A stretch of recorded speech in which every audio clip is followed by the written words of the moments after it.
Hindi ang tanan nga una nga paninguha mangin madinalagon ikaw.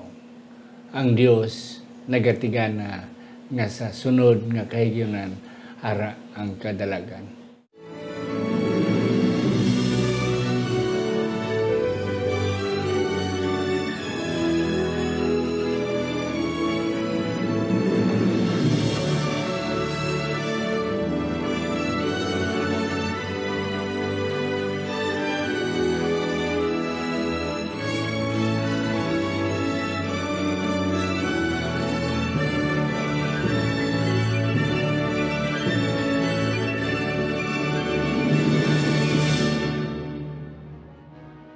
Ang pagtuon subong, nga semanal nga pag-usisa, pag-review, pagtuon, o kon pagtanaw, pagsiding sa aton nga leksyon sa eskwela sa Batika.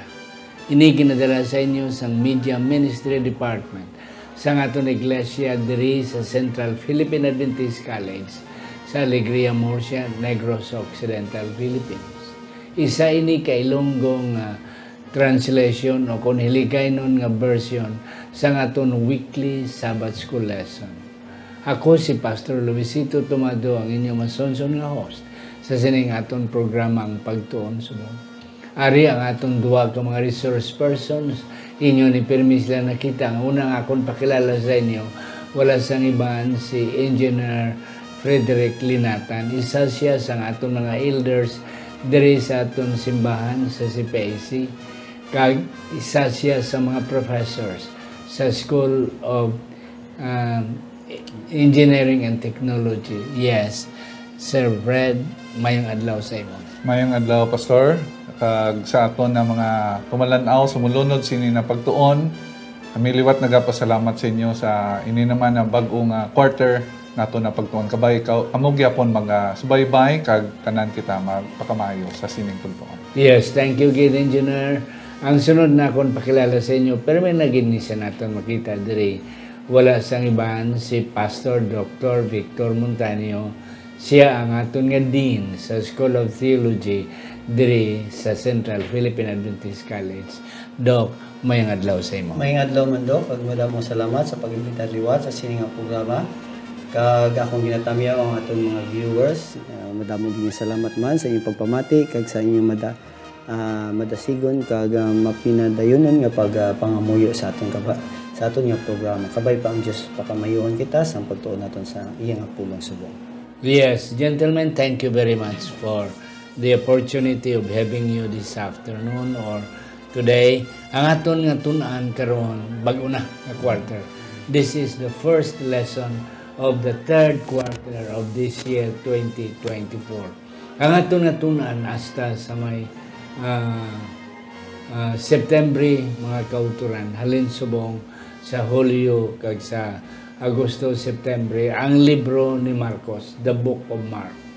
Okay, kapang sa hindi pa aton anay duko ang atong mga ulo sa pagpangamuyo.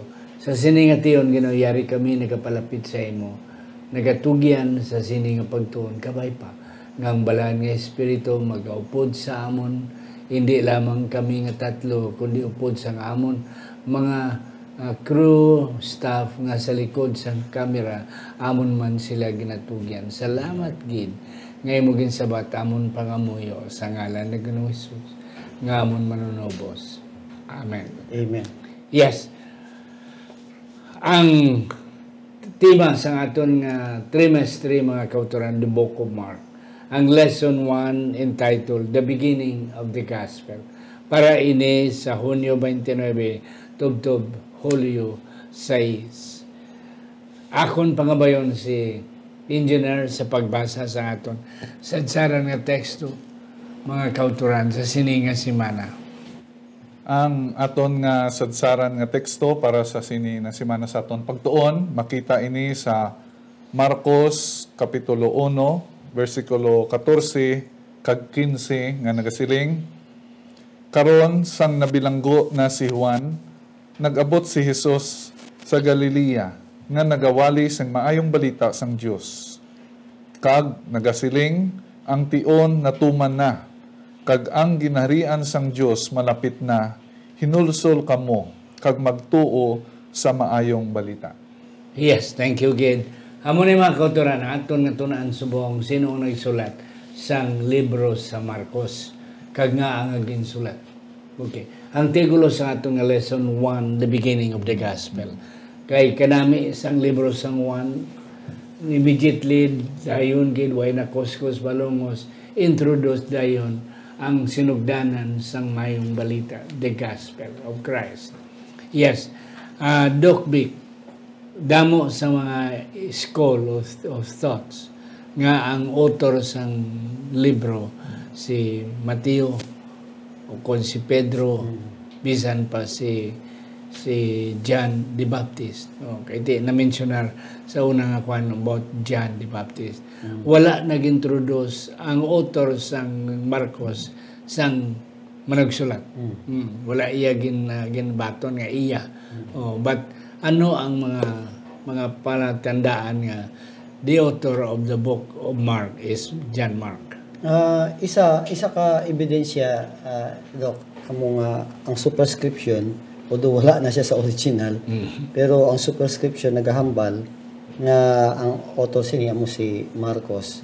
So ining superscription halin ini sa pagtulunan sa tradisyon nga nagatuo ang aton nga mga forefathers before nga ang Gospel of Mark ang nagsulat sini amo si Marcos. Marcos mismo. Kag hindi lamang sina si Papias man nga isa ka church fathers man naton during sa time prior to the malapit sa time sa mga disipulos nagahambal nga ang nagsulat sini amo si Marcos halin sa mga experiensya, halin sa mga accounts sa memories nga nakuha niya halin kay Pedro. So kag ang hindi lamang tradisyon kundi ang bilog nga Kristyanismo, ang conservative Christians nagapatigid man nga ang author sila amo si Mark lang mismo. Si John Mark sa English. Yes, in general, ano yung muna siplatan about the authorship of the book of Mark? Sa na-mention man ni Pastor, no, na nakita nato na damo sa mga ginatanaw kung sino manggid. Pero aton makita kag mabasahan manggid na initanan na pagi kay John Mark o kung kay Marcos. Kay sa aton na lesson may gin-mention di siya na may hindi naton makonsider na si Mateo or si Luke kay lain ang ila mga pamaagi sa pagsulat. Pares din gin-mention man na si Mateo sa pagsulat niya sa libro sang Mateo ang iya plastar nagsugod siya sa mga kaliwatan ni Hesus. Kag si Lucas man similar man na siya pero sa mga true the eyewitnesses. Kag si John human history through mga lineage man siya gihapon. Pero diri makita naton na do pinasahi ang libro ni Juan kay nagsugod siya wala siya nagsunod sa style sang iban na gospel writers kundi ginpresentar niya ang mayong balita na paagi kay Ginoong Hesus. Kag diri man na akon sa pagtan-aw ko ni sa ato na key text man may gin-mention di siya na akon ginhuna-unaan na ang tion ang pagkatuman sang tion the fulfillment of time. So ato ni matun-an sa sini na Doc Vic, engineer, ang kada author maila sila literary style. Maila sila nga daw ilagib lang daw masilang naton nga patented nga style nila. Amo na ang mga authors, mga writers.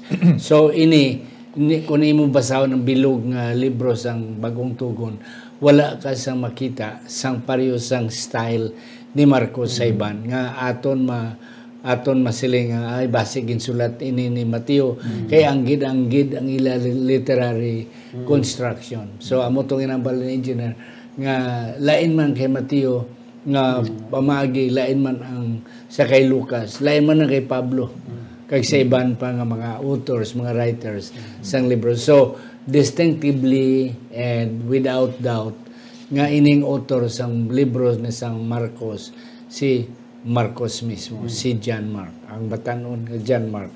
Yes. Paano si John Mark, Pastor, nga nakasulat siya kag nahimo siya nga isa sa mga mambubuhat o kon workers ang ginuupod sa kay Pablo, kay Silas, kay Barnabas, and other missionaries. Dok, si John Mark isa ni siya sa mga early nga mga tumuluo sa aton Ginoong Hesus. Actually, ang balay ni John Mark amo ni permi ang ginatipunan sa mga tipunan sa mga disipulo, sa mga believers during that time. Kag ang aton nga lesson nagahambal man nga siya anak siya ni Maria. Maria nga isa ka well-to-do nga mga wealthy nga believers during that time. So every time nga may ara sang prayer meeting, prayer house sa lugar, ara dira si John Mark. Isa ko observant nga tao, batanon pa siya. Kag I believe nga during this time na nagtubo sa tagipusoon ni John Mark nga mag-join man siya sa buluhaton na misyonaryo. So amo na ang he was considered to be the companion, co-worker ni Pablo kag ni Barnabas. Kag ang iyang gospel halin ini sa mga memories kag sa mga mensahe nga ginhatag ginpatpat sa ila ni Pedro. Actually he is not the direct nga naka-witness. An eyewitness. Kay sibong siguro sini nga panahon guro wala na si Jesus during the time. Yeah. So amo na nga dira siya nakahibalo kung ano gid ang mensahe sa aton ni Ginoo kay John Mark. Yes, Engineer. Sa sinina first part sa aton na lesson nakita ko man na anong nagtulod kay Marcos na magsulod. Posible sa naga-usisa ko ni doon nakita ko na may connection si Barnabas pa. It's either related sila. Yeah, the parente siya. Kag si Barnabas mismo ang nag-encourage siya na mag-participate. Kaya ato nabalaan na si Pablo, si Saul, nangin disipulo man ni Barnabas kay ato na dumduman gamay lang nabalik sa time na sa Damascus na experience niya si Kristo. Nabulag siya kag ang una yung palapitan si Barnabas na nag-among naghatag siya sang vision liwat o plan na nawon na balik siya. So paki kay Barnabas ako na appreciate diri ang role ni Barnabas sa kabuhi ni Paul kag subong man kay Marcos nga naging instrumento sila sa paglabot sang ininabulaton sa iba na doog. Yeah. Doc Vic, kanami sa imo presentasyon engineer. Ako wala na hindi mabasa sa Biblia. Okay. Pero kanami sa imong nga punto nga pag-mentionar sang nanay ni Marcos nga si Maria kay ti kalabanan sa mga ngalan sa mga babae so na Maria masabab nanay ni Jesus si Maria man. So ang nanay ni John Mark was Mary. Upon mentioning about Mary, siguro isa ni siya ka-influensyado nga babae. Okay. Kaya hindi man nimo ma-mentionar kung ang isa ka tao, ordinaryo lang nga daw wala. But basta extraordinary ang tao, mamo na permi ma-mention. Kag permi na agatipon dito ang mga disciples sa balay ni Maria. And then si John Mark, isa ka batanon. And then ako kapati, nga ini sila, daw may kaya. Oo. Na. Kaya kung nimo pa rin pagbasa, sir, nga si John Mark nagpauli ni siya mo. Pauli rin yung upod. Siguro ang iya nga una nga upod, nga daw kung sa Cebuano pa kuyog-kuyog lang, upod-upod lang. Oo, na. Kaya actually, may kaya sila eh. So, hindi igid serious. Siguro ba, upod-upod lang. That's why nga muna siya nga na nagpauli siya, nag-surrender siya. Kaya hindi siya nasanay sa mga pangabuhi nga kabudlayan nga mga 1 day, 1/8 mga muna kaya may kaya ang ilang pamilya. Yeah, Doc. Matuod na siya, Doc Tomado. Well-to-do ang family ni John Mark. amo na nga makaupod lang sa biyahe. Remember ang travel sa una hindi basta-basta magsakay ka barko bisan sa aton man subong ganin budlay anta magsakay eroplano kag barko. So si John Mark makaupod lang. So kung mag-quit siya, pwede lang siya makaalin. So well to do siya. Kag isa pa kung pamatan-on ni siya kag bala mo ang samay sa mga very dynamic ni sila. Short lang ang temper sina nila. Gamay nga problema lang ma-react na sila. So amo gini makita gid man naton ini sa Book of Mark kay imagine ang iya nga chapter sa pag-compare ko ina 16 ka chapter lang. Pag start niya ang iba niya pagsugod niya dito gid sa pagkatao na gini si Juan dito pagid sa verbo sa pulong. Pero kay John Mark diretso na siya dahin kay John the Baptist. So makita bala naton nga ang iyang personality. Direkta o way sa way kos balongos direkta dayon. Engineer, nagpauli ni si John Mark. Sino gina-encourage siyang give him another chance? Sa mo to na sa na-mention man, bangod sa pagkabatanon niya siguro, kag malawig man siguro na nakaupod siya antes na nagpuli. Madamo to sila sa ato na lesson na mention niya na encounter niya mga sorcerer, ang mga threat sa ila kabuhi. Kiti do ang ila mensahe daan niya kwan mo very dynamic. So nagbatsyag ni siya sang kaluyahon. So nagpuli ni siya amo ni gani na isa sa ato na lesson na naglain buot ni Pablo dire. Si Marcos mani nag-abot na sa tion na kwanon siya liwat i-recruiton no kag aton makita diri na ang nagtinghwa gini na hatagan chance si Marcos si Barnabas amo gani do na appreciate ko gid na si Barnabas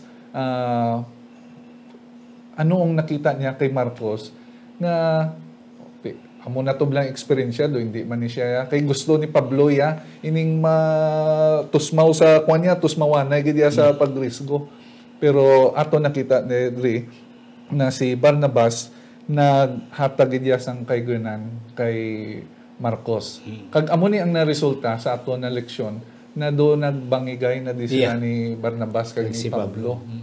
Although na makita man naton sa uli ang resulta sang ila pag-split nangin naglapad pagin ang coverage ng ila pero being a mentor na si Barnabas naginhimo yaman si Pablo nangin although na maalam naman daan si Pablo kung paano pamagi nakita na appreciate ni Barnabas ang opportunity na mahimo ni Marcos Silvat. Posible nag-mature na di si Marcos. Doc Beck, anong imo na silingan sining experience? Well, ang kanami diri kay Mark kay pagsugod sa iyang pagsugod sa iyang libro is sa ginsuro ang mayong balita. Nagsugod siya sa mayong balita.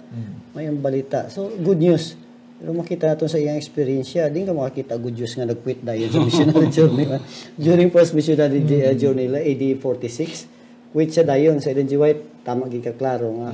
Tungod abi sa pagkamatan-on niya, discouragement, ara kag sa pag-upod-upod niya siya ang servant dra mo kay ang si Barnabas siya kay si Pablo amo ni mga misyon mga manugali di siya tigkarga sa siguro do boy bala nila so batanon ka sa Kristan nila di makita ano na amo na lang ko sila boy na lang gid ko so discouraged siya so he was overwhelmed by that and by this problem kag pag missionary during that time grabe ang mga threats ang privation ang gutom di ka katulog wala sang puyanan so amo bala na nga sa mga pamatanon hindi na kuan sa ila mo hindi na although adventure pero hindi na sila mahilig bala nga magpangabudlay mayroon sa mga mature na mo nang quit siya apang ato ni balan good news man kay hambal kay nan ni sir nga gitagaan siya sang chance may second chance ginhatag sa ni Barnabas si Pablo yang kuno yang surrender na si Pablo away sila mo pero missionary journey nag-away si Barnabas kay si Pablo kaya mo na ang cause ang away ni Barnabas kay ni Pablo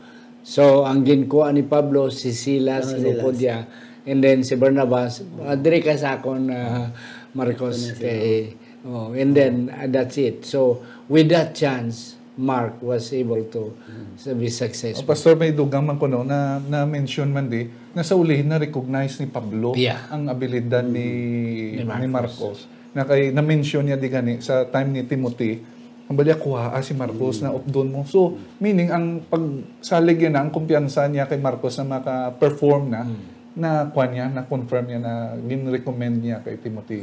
After some 15 or 20 years after. Nag-learn na siya. Imagine siguro si Marcos, ini mga 40 anyos na. Kaya pagkupod niya siguro base, mga teenager pa siya or early 20s. So, after 15 years, mature na si Pablo. So, nakita na ni Pablo nga, okay. So, Timothy, si Marcos obda siya. Sa ato nga Tuesday, the messenger, dire na ang first gospel. Nagsugod. Direkta na dayon. Sa Marcos 1, versikulo 8. May tatlo dire ka mga characters nga aton makita. Nga ginmensionan ni Marcos. It's about Jesus Christ, God, and John the Baptist. Oo. Ano ni ang mensahe dito? Kanami balas ang pagsugod sa iyang sa iyang libro kay ginhambal niya din pagwali ni Juan Bautista. So ginpadala ini si Juan Bautista, ginpadala sang amay, ginpadala man sang anak. So ining tatlo ka ining duha ka persona upod ni Juan Bautista. Amo ni sila ang manugdala sang mayong mensahe para sa aton. So involved ini sang aton nga pag-operar sa pagsugo sa aton, pagpadala sa aton nga Dios. Okay. Yeah. Kagti ang aton leksyon nagsiling gidawgin quote inigin ko ni Marcos sa may Exodus 23:30 sa may Isaiah 43 and then sa Malakay 3 about sining tatlo ni nga nag-refer kay Jesus ang amay and then ang messenger nga mag-prepare sang dalan sang Ginoo. Yes, Angel. With regard sa messenger, ang Bible naga-mention man na every time na may buluhaton ang Dios may ginauna gid siya. Kag damo diri sa aton na lesson may mga manugtunda siya gingamit to prepare kag diri sa mensahe ni Marcos na point out niya man na may ang role ni Jesus nakita na din na the Messiah will come to sa pagluwas kay ang una-una pamanggid sang una sa mga Hudiyo lain ang kaluwasan pero diri nakita ni Marcos na how important the preparation of the way na ginhimo ni San Pablo nga sa diin ang objective is to give way sa aton manluluwas. So may ara na nagbukas ang kwan. So, ano ang mensahe ni para sa aton kung may ara messenger to open the way sa aton na manluluwas? So, it is the ministry ni Ginoong Hesus sa aton. Nakita naton kung anong ginhimo ni Ginoong Hesus sa aton na kaluwasan pagi sa iya, gintuman niya ang mga tagna sa mga Isaiah, sa mga propesiya sa una, kung paano kita niya luwason. So, diri naton makita that his journey, nagasiling diri, leads to the cross and to his sacrificial death for us. So, ang kabuhi ni Ginoong Hesus is like a journey na sa diin ginhatagan alagyan ni Juan Bautista. Yeah. Balik kita Doc kag engineer. Kay si Marcos siya daw direkta dayon. O kag sa iya nga pagsulat ni wala na ni si Kristo patay na So ma-recall niya o mabatian niya sa mga accounts ng iba nga amo ning natabo amo na. So ang una yagin nga kwan is about the preparation of the way. Si Juan Bautista sa tapos nga siya na preso support anon na amo na siya nga naduduman niya ang Old Testament nga mga prophecy about the coming of the Messiah and John the Baptist being the forerunner of the Messiah. Yes, Doc. Yes, Doc. Tungod kay kuwan lang siya, hindi siyang eyewitness. Dadawat niya lang ang mensahe sa iban. So, amo gid na nga ang una niya mabatian ang sa pagsugod sa ministro sa atong Ginoo. Ang natabo dito sa kuwan sa tubig sang Jordan. It's a big event na siya, Doc. Where si Juan Bautista ato dito nagahimo sang iyang mission apang ginhambal niya diri ini nga mission hindi lang kay John the Baptist but also from our Lord Jesus Christ. Nag-quote siya sa kay Isaiah nga ang Ginoo also ang Ginoo mo nagpadala sa kay Ginoong Hesus. Apang ginupod yun man actually tatlo na dira ang Holy Spirit which was involved ni siya sa baptism sa atong Ginoong Hesus. Ara gid. So makita nato ang pattern bala sa kay Mark bala nga ang gagamit siya sa Old Testament no sa pag-suportar sa iyang mensahe, and I like it because nakita ko diri sa Marcos kapitulo 10:45 ang dinalan the son of man came not to be served but to serve. So ina siya dinala na siya nga makita ni sa Isaiah 53 the suffering servant kag amo nang dapat nga bantayan naton kay ginpakita gid ni Marcos kung ano ang natabo sa kinabuhi sa atong Ginoong Hesus as a suffering servant. Amo ni ang mensahe dito. So, sa aton nga Wednesday, the baptism with Jesus. Dira, so siguro, ako, Doc Vic, no, balik kita liwat kay Juan, kay Mark. Most likely, ini nga mga, ang iyang mother, ang iyang mga has a contribution sa iya. Nga batian niya si nanay, nga amo ning natabo, so portanon, amo ning natabo sa panahon nga si Jesus. Ginbautismo ni Juan sa sa Jordan, kag amo na nagwa ang salampati and tingog halin sa langit. Yes, Engineer. Aton man makita na ang mensahe ni Juan Bautista is repentance and turning away sa sala. Kag amo man ang ginahimo naton mo sa illustration of sa pagbautismo kay Ginoong Hesus, before kita bautismuhan, dapat may repentance. Kag once nagrepent kita ang tuyo nato na hindi na kita na magbalik sina na masala. Kag masulod ang bag-o nato na kinabuhi. So aton man na tun-an ina na the baptism amo ang simbolo naton sa bag-o naton pagkabuhi kay Ginoong Hesus. So isa man ka importante diri na gin-mention sa aton na lesson that during that baptism na mention ni Pastor na that the Godhead nag-appear sa sana, meaning significant ina na event para sa aton man na aton makita na that is important for us all also. Doc Vic, kung imo gid ni Trison bala, kung tapuson mo gid ang libro sa Marcos hasta sa kapitulo 16, ang three persons ara gina-perming nga gina-mencionar ni Marcos. Hindi lang Jesus, it's about God and the Holy Spirit always gina-mencionar ina mabtunan ta na sa sunod nga mga kahigayunan. Okay. Kag dira sa bautismo sa atong leksyon may nakisiplatan ko da nga ginpresentar man ni Marcos nga si Jesus after baptism gindala sang spiritu o kag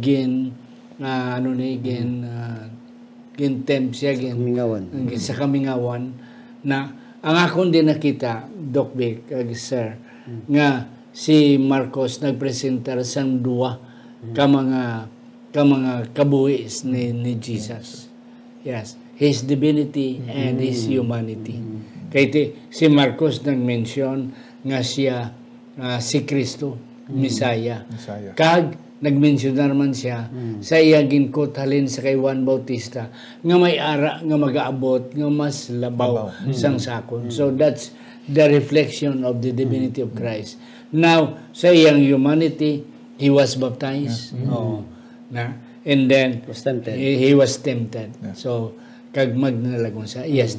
Doc. So I agree Doc nga balance ang pagpresentar ni Marcos sa iyang sa aton Ginoong Hesus, both ang divinity part ni Christ, ang iyang divine person kag ang iyang human nature, divine nature and human nature ginpakita ini ni Marcos sa iyang gospel. Doc. Yeah. Engineer, malukso na kita sa Thursday. Huwag na lang 2 minutos na lang bilin. Ano ang imo na sidingan dire halin sa gin-record ni Marcos sa 1:14 kag 15 amo ning aton sadsarang na teksto. So sa amo to sa pagbasa sang teksto kay na may na talupangdan ko to na ang the fulfillment of time. So ano ni siya ang katumanan kag si Ginoong Hesus ini ang nag-mention sa ato na key text that the time is fulfilled and the kingdom of God is at hand. So sa sini nation ang aton na mga manalagna sa una nakita na nila that may ara manugabot na manluluwas. Kag aton man inatun-an sa mga previous naton na lesson about sa Daniel, about sa the prophecy of the 70 weeks na amo ni ginatandog sang aton na lesson. Ano ini ang 70 weeks para sa aton? So ako nakita ini that this is already the gospel for us. Do may prophecy, di ba? It is the surety of that event. So once na when we have that prophecy, may kasiguruhan kita na ang palabuton sa ulihi matuman gid kag that points kay Ginoong Hesus. Kag siya ang aton na manluluwas. The promise, ang saad sang aton na Mesiyas, na tuman na daan sa pagplastar pa lang sang sini na tagna. Yeah. Kag inigin emphasize ni Marcos. Yeah, and that's correct. Nga si Marcos mismo na sila nga karon na abot na ginang panahon. Yes, Doc. So muna paghambal niya karon na naabot ng panahon, nag-refer to siya sa propesiya. Kag hindi lamang dira, kag gidugangan niya pag hindi lang naguntat sa propesiya, kundi naghambal man siya nga the kingdom of God is near. So promisa ini sang Ginoo ining kingdom. Grabe gid niya kung ikaw Hudiyo pag makabati sa ginharian sang Dios, it is part of the covenant promise of God to His people and to all who believe in Him.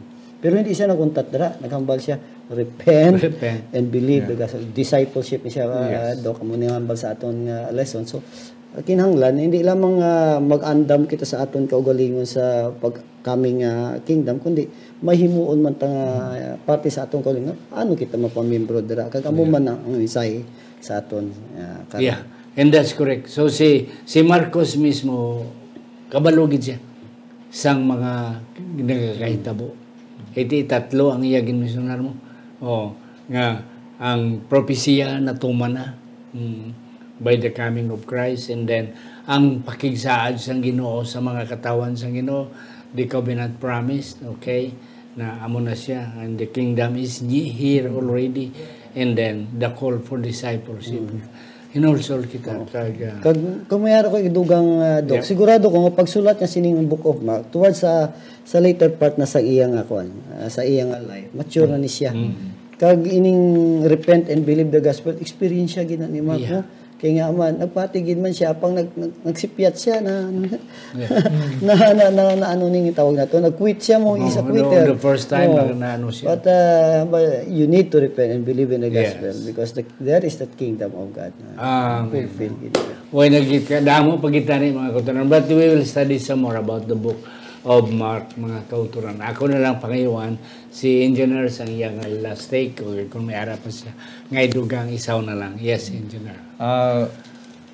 Isa ini ka matahong na panugod sa ato na lesson sa sini na quarter, no, na inigin pahayag sa libro ni Marcos na we have a Messiah na magaluwas sa aton. Gipresentarya ni that ang mga messenger niya nag-aman sini nasubong man ato na hibalaan ang pagbalik ni Ginoong Hesus.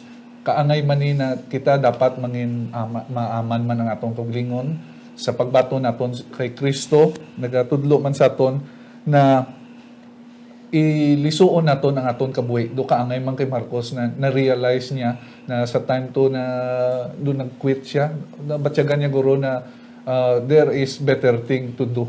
Kag amo na ang nakita niya kag aton na batyagan subong ang ina na experience ni Marcos para sa aton kaluwasan. Doc B. May madamo kita nga mga pag-antos, discouragement, pagsulay nga matabo sa aton kinabuhi. Kangay man ni John Mark. Apang ang gisandigan lang lamang niya amo ang mensahe sa mayong balita. Tungod ang mensahe sa mayong balita is really at hand now. The coming kingdom is there already. It's being promised by God. So kinahanglan ang atong reaction, our part is to repent and believe the gospel. Mga kauturan, ang atong mga batanon, hindi gina sila sa una nga pag ilang nga pagpaningwa mangin successful dayon sila. We will give them the chance nga mag-mature sila. Tanawa si Marcos, okay. Sang nag-mature na siya, he was able to write a beautiful and very complete description about the life and the teachings of Christ. Mga kauturan, sa hindi pa si Doc Vic magpangamuyo, aton anay pasalamatan ining aton mga sponsors, si Mrs. Antipas Piedad, Elder Herbert and Evelyn Tamoni, Doctors Erwin and Rhoda Hardinico, Dr.